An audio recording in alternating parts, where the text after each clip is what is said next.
Hello students, welcome to my YouTube channel Amit chemistry classes. आज हम बात करेंगे नीट 2019 में आए हुए कुछ क्वेश्चंस की। तो क्वेश्चन है the most suitable reagent for the following conversion is. Question कह रहा है कि ये एक हमें कन्वर्जन दे रखी है, इसके लिए मोस्ट सूटेबल रिएजेंट हमारा क्या होगा।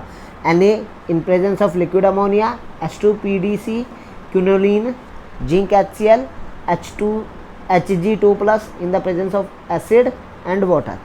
तो बेसिकली हमें यहाँ पर कन्वर्जन को देखें तो एल्काइन का कन्वर्जन एल्कीन में क्या गया है, वो भी सिस एल्कीन में। तो एक बात हमें याद रखनी होगी कि जब कभी भी हम एल्काइन का कन्वर्जन, एल्काइन का रिडक्शन करेंगे तो एल्काइन का रिडक्शन हम तीन तरीके से कर सकते हैं। कंप्लीट रिडक्शन,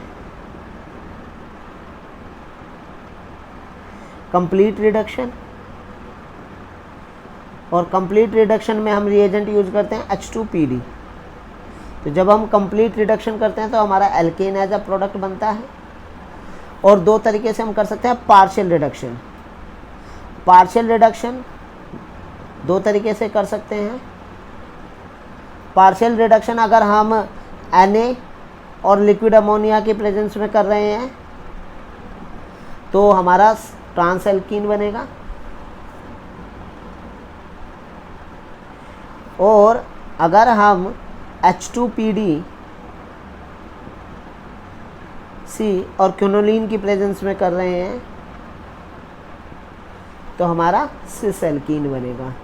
तो हमें ये याद रखना होगा कि एल्काइन का रिडक्शन हम तीन तरीके से कर सकते हैं। एक कंप्लीट रिडक्शन जिसमें हम H2PD यूज करेंगे, डायरेक्ट एल्केन में कन्वर्ट हो जाएगा। और दो तरीके से पार्शियल रिडक्शन कर सकते हैं। Sodium in the presence of liquid ammonia, trans alkene, इसे बर्क रिडक्शन कहते हैं, बर्क रिडक्शन। और या फिर H2PDC क्विनोलिन के प्रेजेंस में कह सकते हैं। यहाँ पर ये जो हमारा कैटलिस्ट है, ये हमारा जो है लिंडलार कैटलिस्ट कहलाता है।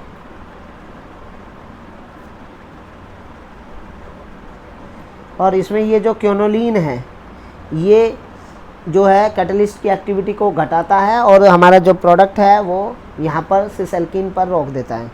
ठीक है, तो अगर इस रिएक्शन को देखें तो हमें क्या दिया हुआ है, ब्यूटाइन दिया हुआ है, CH3 C triple bond C CH3। तो हमें ये ब्यूटाइन दिया हुआ है, ब्यूट2आइन, और इसका 2 ब्यूटीन बनाया है, सिस 2 butene, C double bond C CH3 H H CH3, हमारा सिस 2 ब्यूटीन बना है। तो हम यहाँ पर जो कैटलिस्ट यूज करेंगे वो यूज करेंगे लिंडलार कैटलिस्ट, यानी H2PDC, H2PDC और क्विनोलिन। तो ये हमारी कन्वर्जन हो जाएगी इस तरीके से। तो हमारा लिंडलार कैटलिस्ट इसमें एज आ रिएजेंट के तौर पर इस्तेमाल किया जाएगा। तो हमारा जो ऑप्शन होगा, ऑप्शन नंबर 2 करेक्ट हो जाएगा।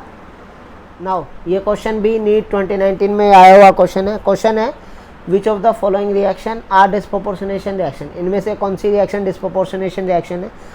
तो अगर डिस्प्रोपोर्शनेशन रिएक्शन की बात करूँ तो वो रिएक्शंस जिसमें सेम केमिकल स्पीसी ऑक्सीडाइज और रिड्यूस होता है वो डिस्प्रोपोर्शनेशन रिएक्शन कहलाती है।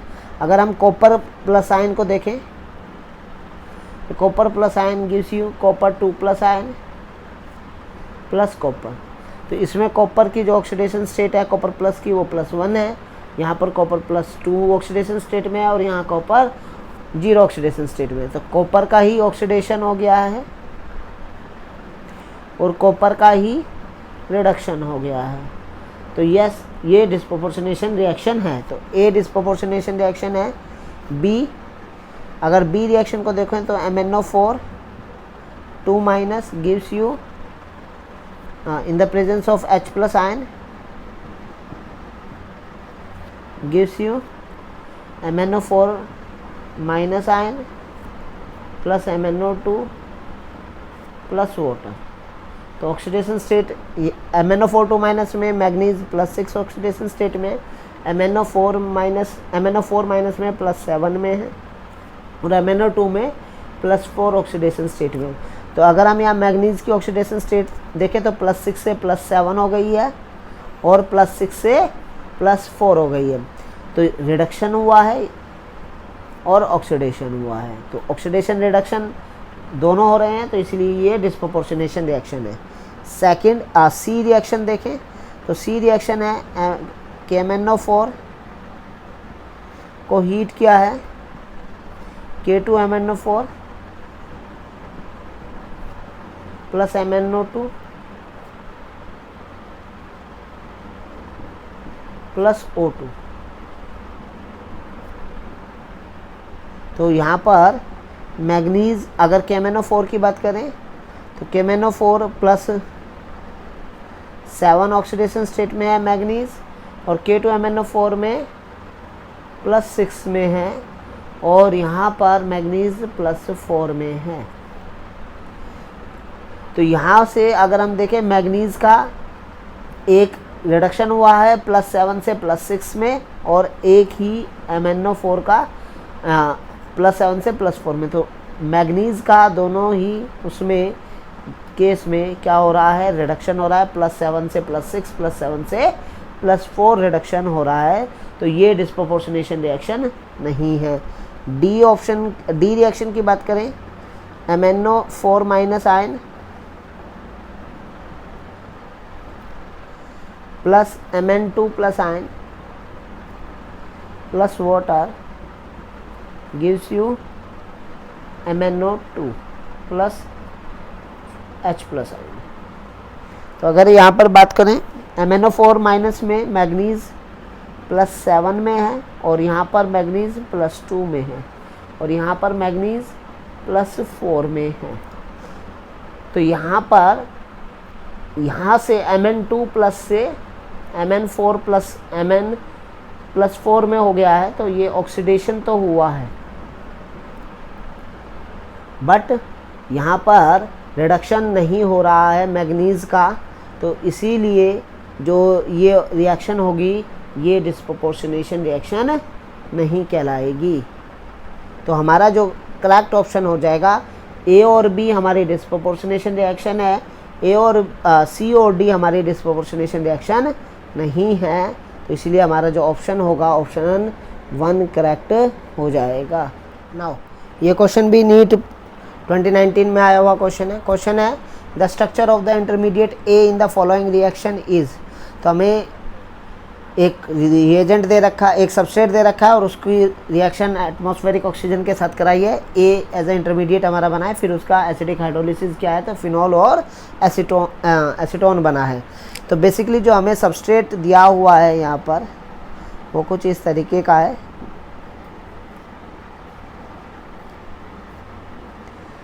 CH3 इसे बोलते हैं आइसोप्रोपाइल बेंजीन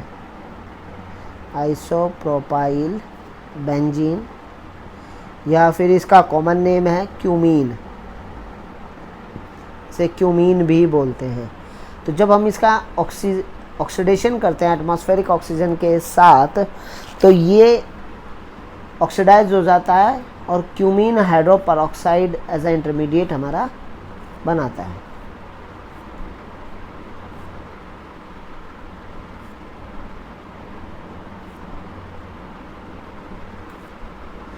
तो ये जो हमारा इंटरमीडिएट बना है इसे बोलते हैं क्यूमीन हाइड्रोपरऑक्साइड। तो क्यूमीन हाइड्रोपरऑक्साइड जब हम इसका हाइड्रोलिसिस करते हैं एसिडिक हाइड्रोलिसिस तो ये फिनॉल एज अ प्रोडक्ट और एसीटोन दोनों बनाता है।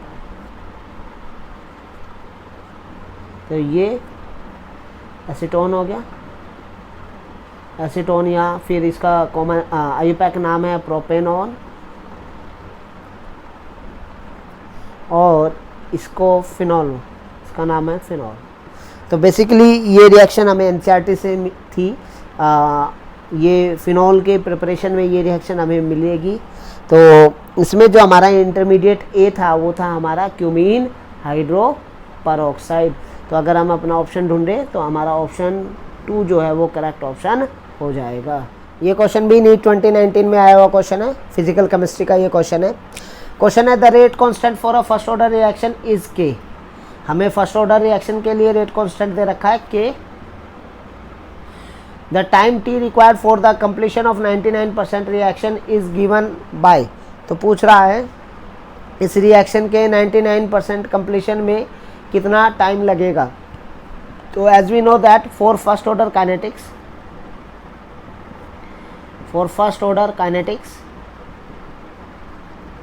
हमारे पास जो टाइम होता है वो होता है 2.303 by K log A naught by A, where A naught is initial concentration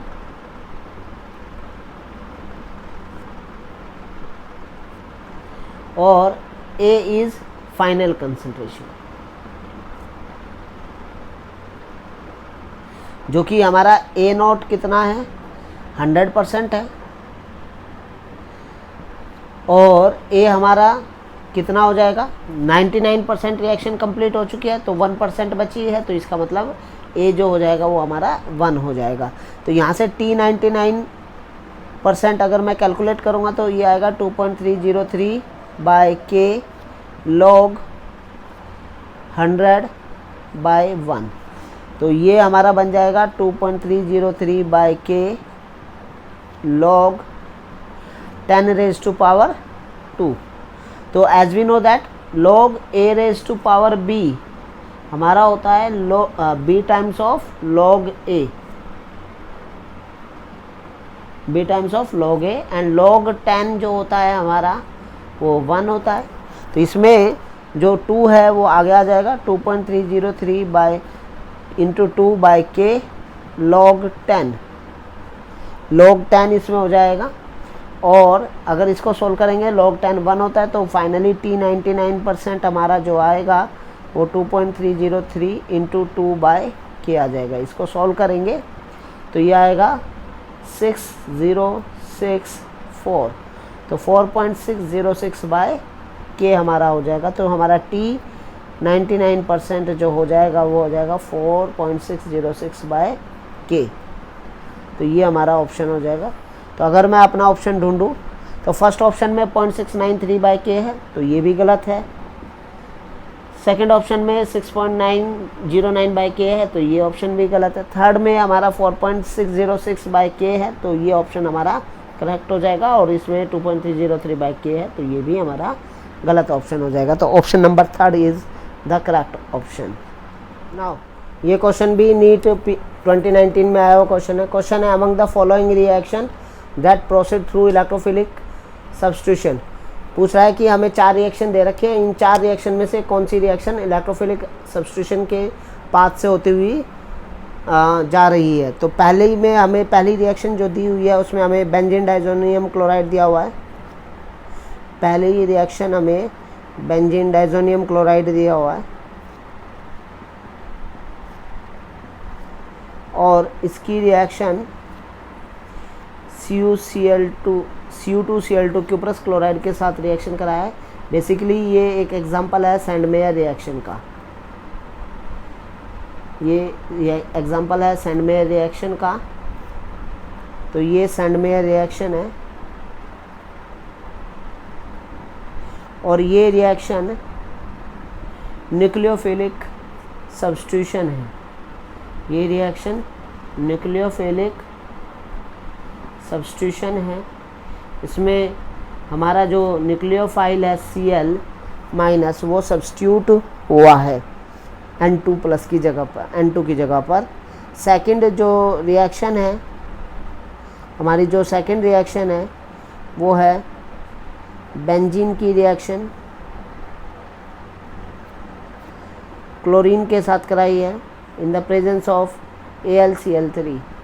तो जब भी हम रिएक्शन ये फ्री बेसिकली इलेक्ट्रोफिलिक, यहाँ हमारा बनेगा क्लोरोबेंजीन, ये हमारा क्लोरोबेंजीन बनेगा और साथ में HCl बनेगा। ये रिएक्शन जो है हमारा इलेक्ट्रोफिलिक एरोमेटिक सब्स्टिट्यूशन है।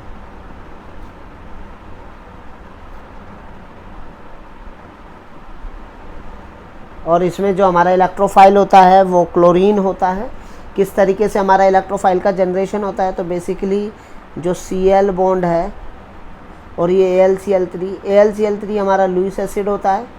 यहाँ से ये AlCl3 Cl को एक्सेप्ट कर लेता है, Cl- आयन को, और AlCl4 Cl plus as a electrophile और AlCl4- आयन बना देता है। तो हमारा ये जो Cl प्लस बनता है ये इलेक्ट्रोफाइल होता है इसमें।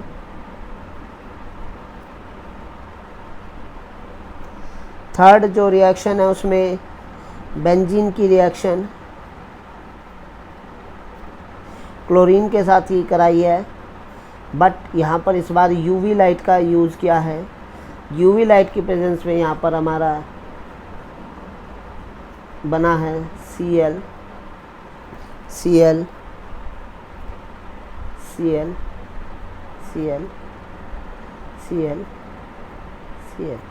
तो बेसिकली ये हमारा जो प्रोडक्ट बना है ये फ्री रेडिकल हैलोजिनेशन से बना है।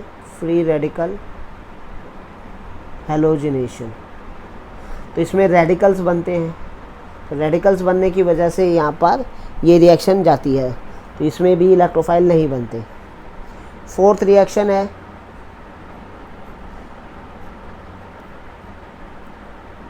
बेंजाइल अल्कोहल की रिएक्शन HCl के साथ कराई है। बेंजाइल क्लोराइड बना है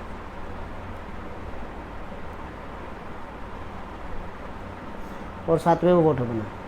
तो ये जो रिएक्शन है ये एलिफैटिक न्यूक्लियोफिलिक सब्स्टिट्यूशन है। एलिफैटिक न्यूक्लियोफिलिक सब्स्टिट्यूशन है। इसमें जो हमारा न्यूक्लियोफाइल है वो Cl है, जो कि OH की जगह पर सब्स्टिट्यूट हुआ है।